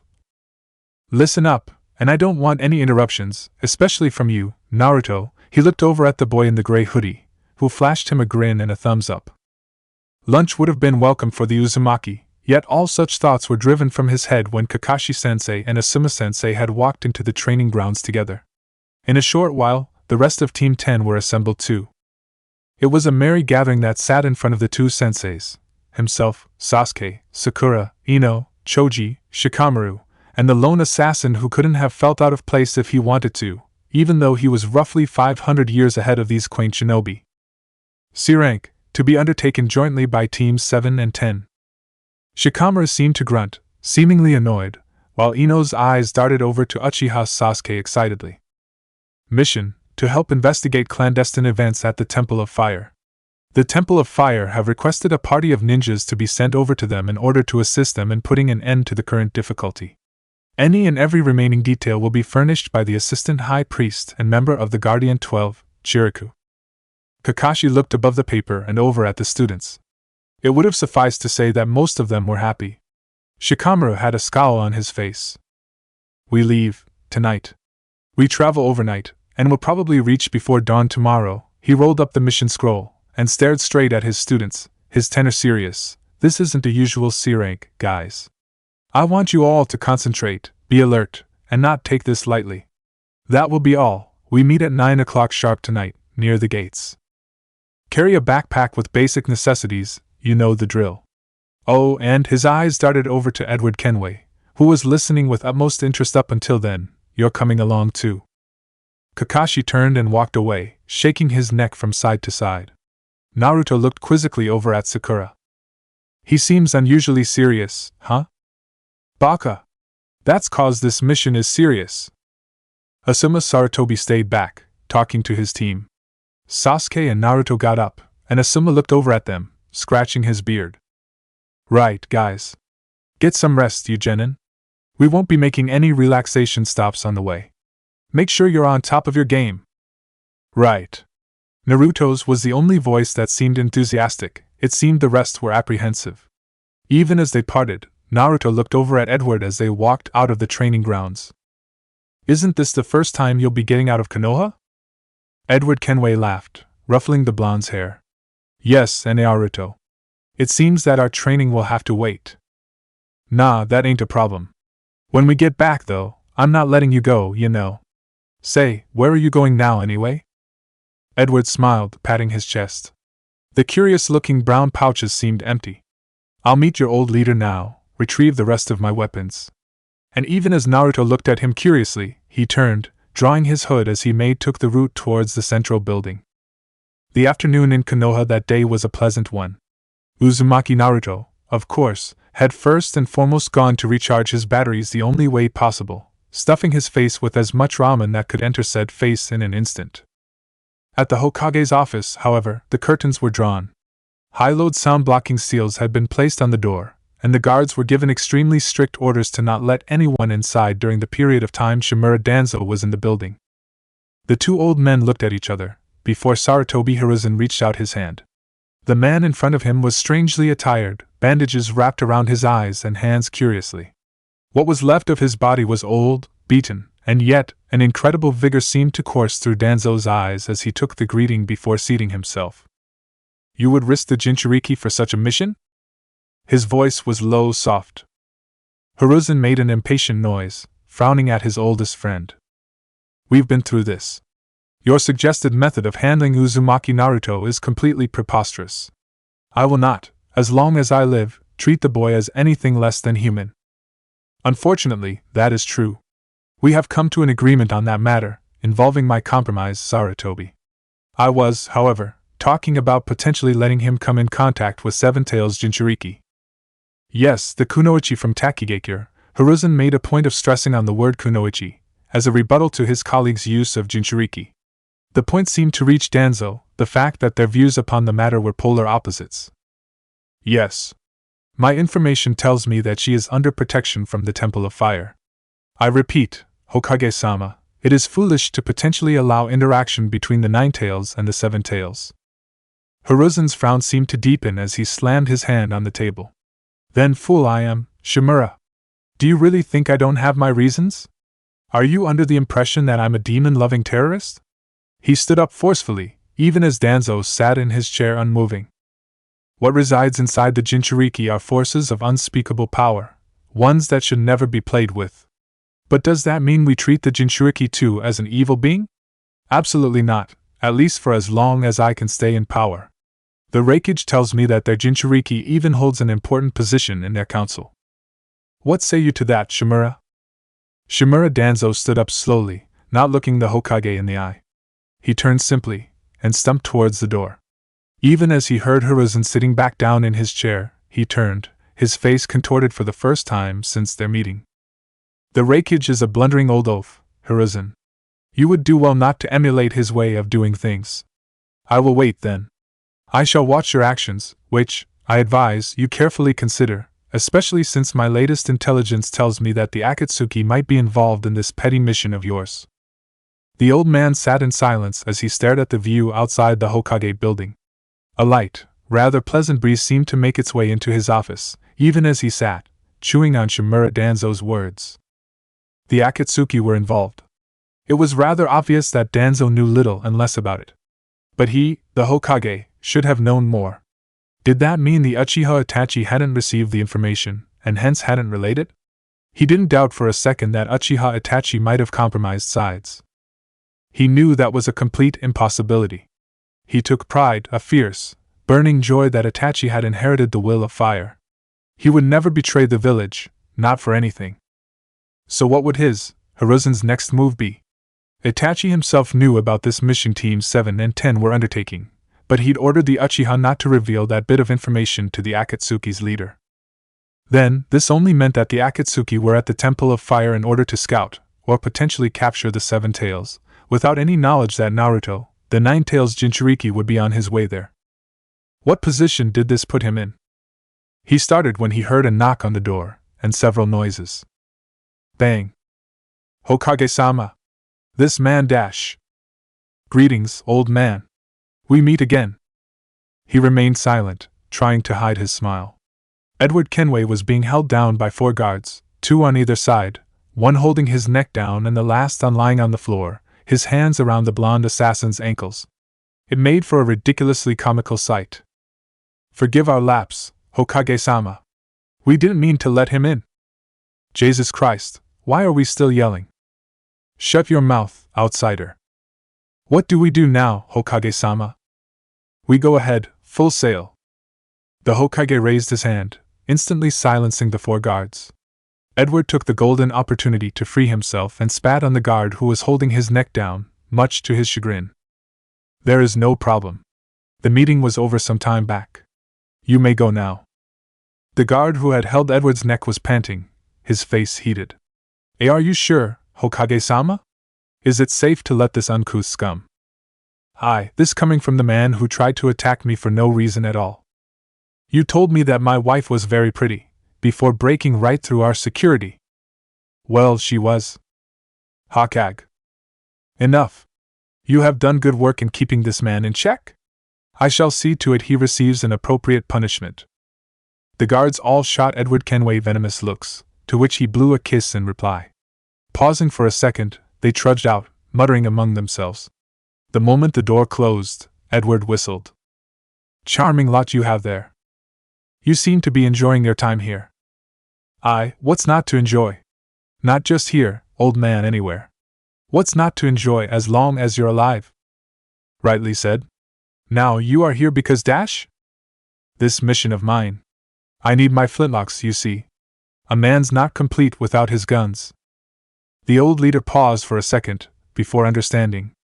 Ah, yes, I forgot. Ingenious weapons, these guns. Sadly, they're in a room which can only be accessed by certain members, so. He made his way over to the door and opened it, looking at the guard nearby. Call Mitarashi Anko immediately. And Mitarashi Anko? Yes, Hokage-sama. He closed the door, looking back at Edward, who was near the window, looking out interestedly. His sandy blonde hair seemed to move slightly with the breeze. He was leaning, hands gripping the sill of the window, even as he absorbed all in front of him. What's not to enjoy? He muttered under his breath, as he stared. Ah, I forgot you were in Team 10, were you not? How would you assess them, if I may ask? The assassin turned, the usual grin playing on his face. They make a chipper team. The black-haired lad is lazier than a sleeping deckhand, but his observation is sharp, I could make that much out. The rather stout one could pack a punch, but I've seen we kids that could last longer than him in combat. Interesting style of combat you people use, though. Shinobi, Sarutobi chipped in, sensing Edward's struggle and recalling their name. Continue. The girl, she's a little sweet on the boy in Naruto's team, that much is certain. Some kid named Sasuke, apparently. He's all she talks about. She has potential, nevertheless. Interesting, the Hokage smiled. You seem to be involved in the team's training. Why, I heard that you introduced some rather, unique techniques for chakra control the other day. Chakra, oh yes, the girl was finding it rather difficult to climb a tree. Kids these days, why, when I was their age I could climb a tree in a trice. Still can, and do, actually. Hiruzen laughed. He knew that Edward Kenway was mildly aware of the differences in his technique of shimmying up trees and the exercise of tree walking, but before he could launch into a detailed explanation of how tree climbing could potentially be rewarding for genin, he was the professor. After all, the door slammed open with much gusto. All right, ya old fart, it wasn't me. I don't even know why your guards have their panties in a twist this time. Anko Mitarashi stormed in, before noticing the figure of the former pirate-turned-assassin. Am I interrupting secret talks concerning white-hooded circus clowns? Edward turned towards the Hokage to mask his smile from this woman. Sir Hokage, interesting breed of monkey you have on your accomplished panel of servants. Monkey yourself, you freak. Turn around, I could make a monkey out of you in a second. Edward did turn around, his eyes glinting with joy. This one seems to have developed in appearance, Sir Hokage, but its blathering speech pattern tells me otherwise. Why you? Hiruzen always enjoyed seeing Anko a little worked up. He took vindictive pleasure out of it, to compensate for all the verbal abuse she put him through, but if he didn't put out the fire between these two now, he knew it could potentially blow up into the next great shinobi war, and that wasn't due until some time either. Stop it, you two. Anko, take Edward to the special weapons section. You know where the pistols are kept. And try not to talk to each other. I believe that is the closest to civil conversation between the two of you. Humph. Well, take me to my destination, Miss Monkey. I will protect you from all dangers along the way, and you shall receive a share of the treasure once I have claimed it. I do hope you like bananas. Anko Mitarashi was muttering under her breath as she snatched the permission slip from the Hokage. I'm allowed to chop his balls off, right? We could still heal him. We have some excellent medic ninja. Anko, if I hear another report about violence from your part, I'm putting you up as a Jonin sensei. You know what that means. Oh, and Edward, I could have you escorted by guards everywhere, at any time of day, you know. Evading them is out of the question, they are quite large in number. Now be off, and Edward Kenway? Even as the unlikely twosome walked out, The Hokage looked up at the assassin. Take care of my genin while you're away. Old man? I can't see, it's too dark. The old man was sitting on his throne made of mottled branches. He inhaled, taking in the rich scent of soil. It unceremoniously reminded him Senju Hashirama. Disgusting. It's bright, child. It's the middle of the day. Sunlight streams in, look up there. His voice was cracked, rough, dying. Where? The boy craned his neck up, but his eyes couldn't register the sunlight. He started to cry. You did something to me, didn't you? He sniveled. That is correct, child. I've robbed you of your eyesight. But how can you expect me to train, to fight for you without my eyes? I need my eyesight. Uchiha Madara laughed. It wasn't harsh or evil. It was a true laugh, fueled by the sweet innocence of the boy struggling in front of him. The boy seemed to finally be able to stand up. He walked a few steps towards him, before tripping on one of the roots snaking around the floor of the cavern. He fell down with a cry. Walk slowly, my son. Learn, make your way around the cavern, hear, and smell. You will soon never even need eyesight for these basic actions. Then you'll give it back someday? You'll give my eyesight back? Madara stretched out his right palm, slowly forming 3 hand positions. In response, a root seemed to move on the ceiling, disturbing a rock. Held only loosely, the rock fell from on top, about to land right on top of the little boy's head. But the boy seemed prepared. He seemed to have realized what was about to happen, and moved. But not quick enough to avoid getting his ankle broken. Hang! Learn to walk, my son. I've taken away your eyesight, I've taken away an ankle. Will you still walk? I will argh. He screamed with the effort of moving with a snapped ankle, and yet the boy walked, as the afternoon melded into the evening, as hours stretched into days, and days into weeks. Uchiha Madara watched on proudly. It was a cool night at Konohagakure. The 2 guards standing by usually at the gate would usually have relaxed, waiting for the next guards to take their shifts. That night, however, they were watching curiously at the happenings. First, 5 kids arrived. They could identify them as the Ino Shikacho's kids generation, the Uchiha survivor, and the daughter of Harino Byakuya, the assistant head medic. They were all rather talkative, well, except the Uchiha and the Nara, but that wasn't an anomaly. And then, of course, he showed up. A gray hoodie, covering up to his wrists, dark blue jeans. That's the kid? Yeah, I suppose. He was carrying a small backpack, just like the others, and he seemed to fit right in. A few minutes seemed to pass, before Harino's daughter exclaimed something about stupid senseis being late, reading disgusting smut novels and not caring about anything all the time. And then, right on cue, Asuma and Kakashi arrived, with the final trailing member. Whispers seemed to increase in the guards posting again, as they all stole covert glances at a tall, blonde-haired man in strange clothing. At his waist they could make out the 2 swords, even as his chest appeared slightly thicker than it already was, courtesy of the 4 gun holsters. Even as he walked past to join the merry entourage, one of the guards screamed. Izumo turned, wondering what the commotion was, before he heard a soft bang, and a cloud of smoke gathered around their enclosure. Whoa! Edward! Fucking hell, man! Alright, let's move, go. That was Asuma, of course, ushering everyone out of the gate before the commotion really started. And even as Team 710 left Konohagakure, Izumo thought he heard the undisguised laughter of both Uzumaki Naruto and the culprit, the assassin named Edward Kenway. It was a rather grumpy party that set out to the Temple of Fire. Edward, Naruto, and Choji were the trailing ones, with the 2 genin cautiously poking with fascination at the smoke bomb Edward had drawn from his pouch. Ino and Sakura were still mortified with the assassin's actions as they had left the village. Sasuke and Shikamaru were deep in conversation about. Alright, no, they were both quiet, staring straight ahead, and generally not caring about the whispers and exclamations behind them. Up ahead, Asuma was loudly explaining to Kakashi the tribulations of sharing a love life with Kurenai Yuhi. Meanwhile, said Kakashi was devising ways to brutally murder everyone on the mission. He was on method number 69 when he stopped the rest of the party. Alright. Silence. We've reached the edge of Konoha's forest, everyone. We don't have the leisure of gallivanting by to the Temple of Fire, so I hope you're ready. Formation of the arrow. What's the formation of the arrow? Two blonde-haired assassins spoke at the same time, although one was still a teenager while the other was an adult who tended to act like a teenager rather often. The dope doesn't know, of course. He wasn't even here. You're right. Well, Naruto, make a few shadow clones, an odd number preferably. Shadow clones dash? It was Ino who spoke first, although no one from Team 10 had yet heard the prefix of shadow being attached to the word. The rest of the question was, however, masked by Naruto's voice. Kage Bunshin no Jutsu.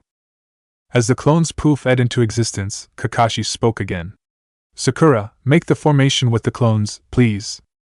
Sakura obeyed, amidst shocked expressions from the rest of the group. She dragged a clone up front, it winked at her, and arranged the rest of the clones behind it in an inverted V position. Asuma whistled, while his three students watched on in awe, as Edward interestedly walked up and tugged at a clone's cheeks. When Asuma turned questioningly to Kakashi, he just shrugged. Alright, got it. Let's go. The clones poofed out of existence, as silence regained. As usual, Ino was the first to break it. How were those clones? We move. Kakashi's voice was colorless as ever. Ino, your questions will be answered by Naruto as we traverse. Let's go. Asuma-sensei led, with Kakashi and Sasuke jogging behind him. Behind Sasuke, the students branched out in two lanes, in the same inverted V pattern that Sakura had shown, although the formation was spread out. Sakura and Ino were front, Naruto and Shikamaru in the middle, and Edward and Choji were the rear guard. Naruto could immediately understand why this formation would be used. Speed was the need of the hour, and interruptions weren't expected. They didn't need eyes watching every direction. He grinned. He was feeling energetic, the night had just begun. Up above, the dark blue blanket was anointed with the friendly presence of the full moon. The sights, scents and sounds all excited Uzumaki Naruto, as he looked around at the rest of his comrades. His grin widened. Hell yeah. He inhaled slowly. It was rather pleasant, and their increased speed did nothing to challenge his gargantuan stamina. Even as the path turned now and then, Naruto's thoughts were preoccupied. There was something that had been on his mind ever since the mission had begun. A scene in his mind, one that he had seen, yet he couldn't be seen it. He seemed to remember winking at Sakura as she had correctly positioned his clones to show him how the formation worked. And yet he'd been standing quite a distance from her, simply observing the way in which she'd ordered the clones, not at winking distance. Hey! 4 hours had passed.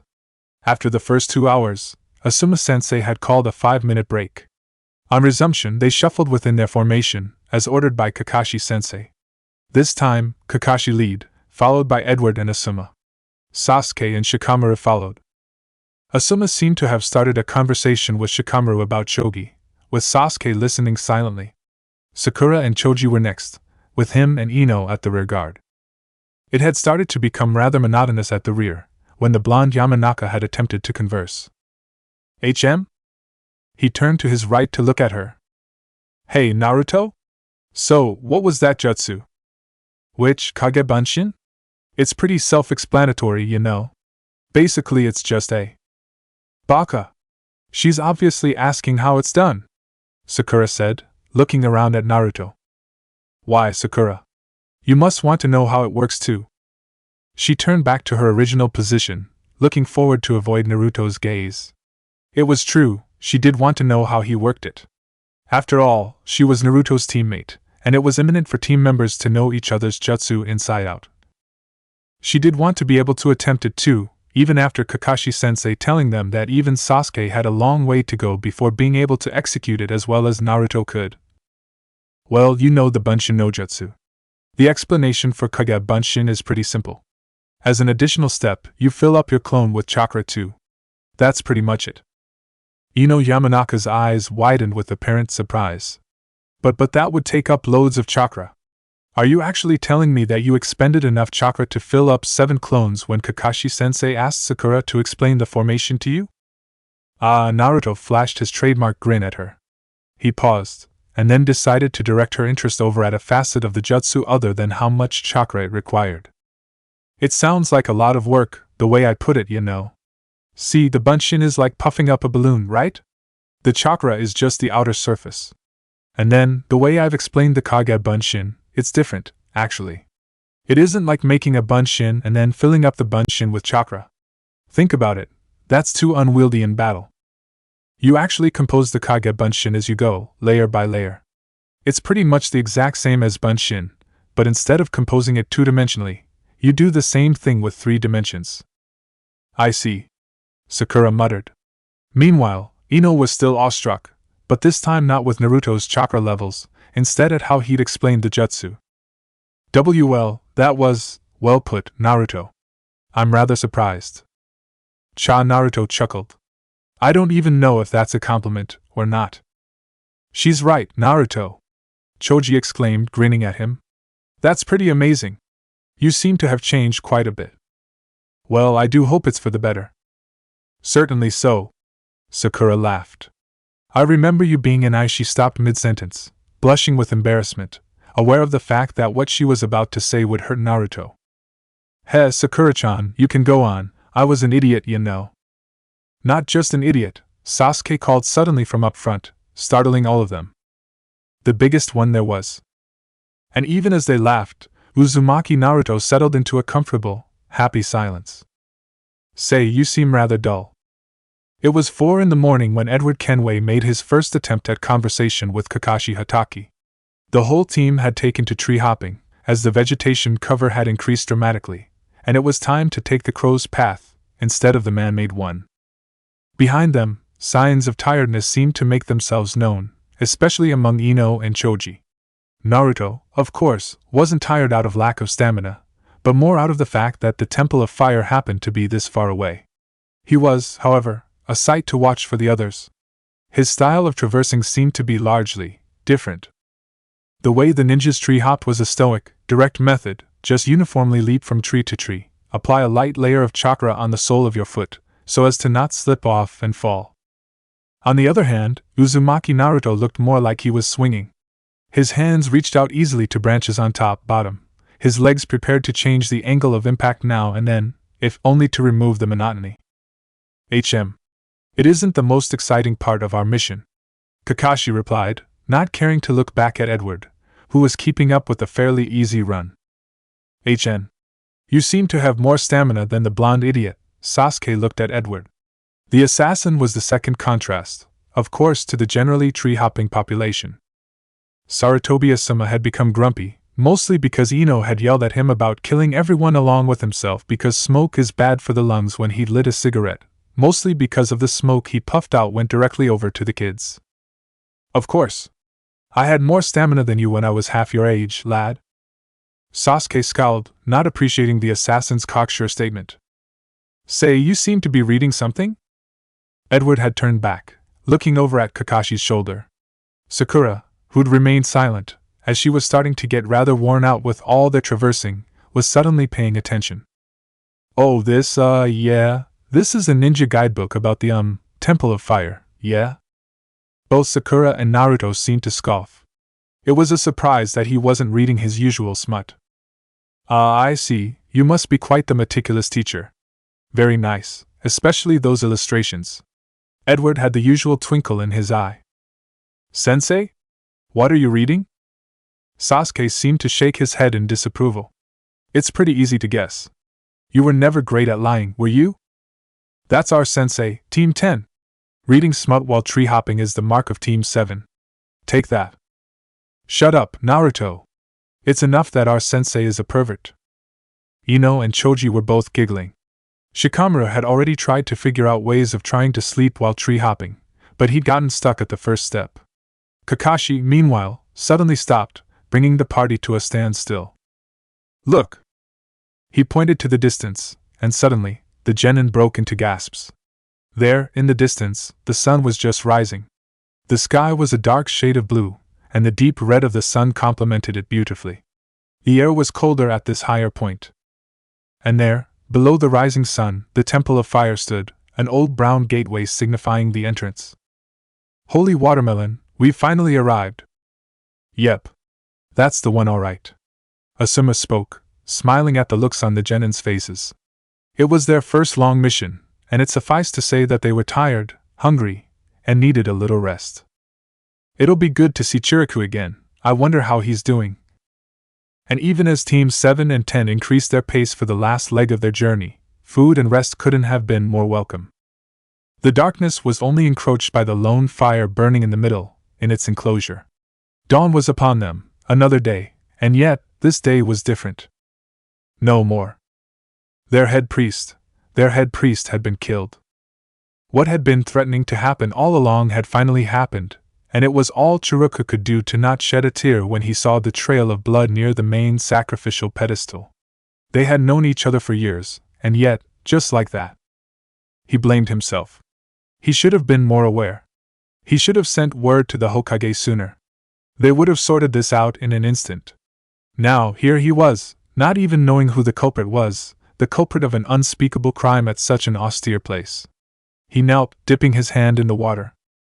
Taking a small amount of ash in his left hand, he let a few droplets trickle down from his fingers onto the palm where the ash lay, making a fine paste and anointing his forehead with it. Suprabhatha! They are finally here, Master Chiriku! He turned in relief as he heard the young boy's words. Quickly rubbing the ash across his forehead, he tightened his robe. Come, Shiva. We shall greet them. The two of them, Master and the young boy, walked towards the entrance. And as he climbed down the large steps, his eyes came into contact with the tired, yet odd group from Konohagakure. His eyes, though, went towards Asuma immediately. Not a word was exchanged, as Asuma Sarutobi walked forward with enthusiasm to envelope his old friend in a warm hug. You're here. You're finally here. Please put an end to this. Please. The sun rose just as usual, but for the two men in the rather gloomy cave, it was a change. Ah, hell, my back's sore as fuck. What about you, Sasori no Dana? You slept well? The criminal named Deidara stood up, stretching. He remembered coming upon a stream yesterday, one that surged with clean, crystal-clear water. Having mentally noted its location, he decided to freshen up there. Cleanliness, surprisingly, was of utmost importance for the twisted young terrorist. He looked over at the hunched figure of his senior partner. Well, I'll take that as a no. Still, do you even need sleep? You're a damn zombie, man. He stepped out, enjoying the cold with a smile, before his eyes came upon the body. The fuck are you looking at? He walked past it. People who don't recognize art deserve a worse fate than you. You're lucky I just blew up your arm. The body lay still. An ugly wound spread across its neck, and yet the expression on his face could have been one of a peaceful sleep. He flicked a small bomb made of his signature clay over at the body. Well, today was going to be a big day. Or fucking not. Deidara's scowl magnified as the fact that all they had to do was watch the whole day made itself known. Still, they had one up on the shinobi. Stupid idiots, thinking that we don't know about their secret mission. Damn the leader, man, we could have fucked these guys up easy. Oh ho ho. We'll keep it secret. We'll not tell anyone about Teams 7 and 10, with an additional member making their way over to the Temple of Fire to help them, oh ho ho. He spat at the body in anger, before calming down a little. Sarutobi Asuma, Yamanaka Ino, Akimichi Choji, Nara Shikamaru, Edward Kenway, Haruno Sakura, Uchiha Sasuke, and to top it off, Uzumaki Naruto, the Nine-Tails container. Take that, bitches. Our informants are always the best. He counted them slowly on his hand. Looking up, he felt pleased with himself. He was one of the sharpest minds in the Akatsuki after all. His memory had been excellent, as long as he'd known. The satisfaction faded when he looked at the dead body again. Little bitch, no one insults my art and gets away with it. Katsu! And even as the silence gave way to the small explosion, Deidara made sure to dodge the bloody, severed remains of the body that flew past.